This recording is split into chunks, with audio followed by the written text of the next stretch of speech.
It's a heartwarming sight to pull into your yard and find a huge giant swarm going into one of your bait hives. Let's see who it is. It is big.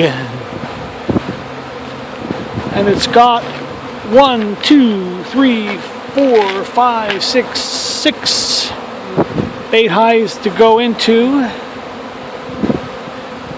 I was hoping it would go into a Warre, but it has gone into a double Langstroth 10 frame. And which swarm lure has it chosen? This was our swarm lure test. Oh no, it's a whole mix.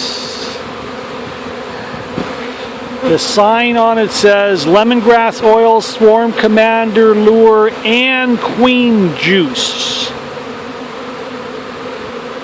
Well, it certainly has worked, whatever it is. And what's the sign on the other side say? The sign on the other side says, yeah, same thing. It was a whole mix of stuff as we juggled boxes around here. Oh, and it has 5 drawn combs of P100.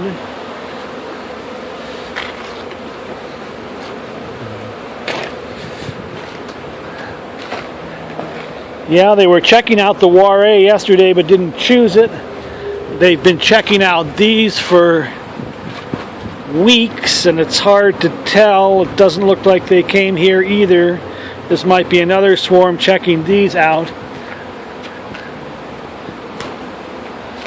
But that one's definitely a doozy. I'll take that any day. Probably one of Desmond's. Probably flew all the way over here from Desmond's house.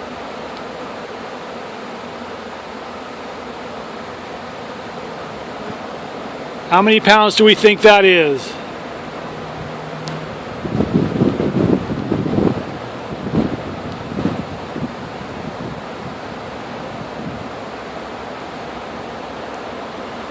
Now the next question is, did it come flying in here or is it out of one of my hives? They always look like they're coming over this corner to me. So if it was from one of my hives, it would be from over that direction. But when these giant ones come in, they always look to me like they're coming over that corner of the shop. I think I got one of these giant swarm videos coming in here almost every year for the last how many years? I'll have to check. Anyway, you know what Jolly Ollie says, free bees is free bees.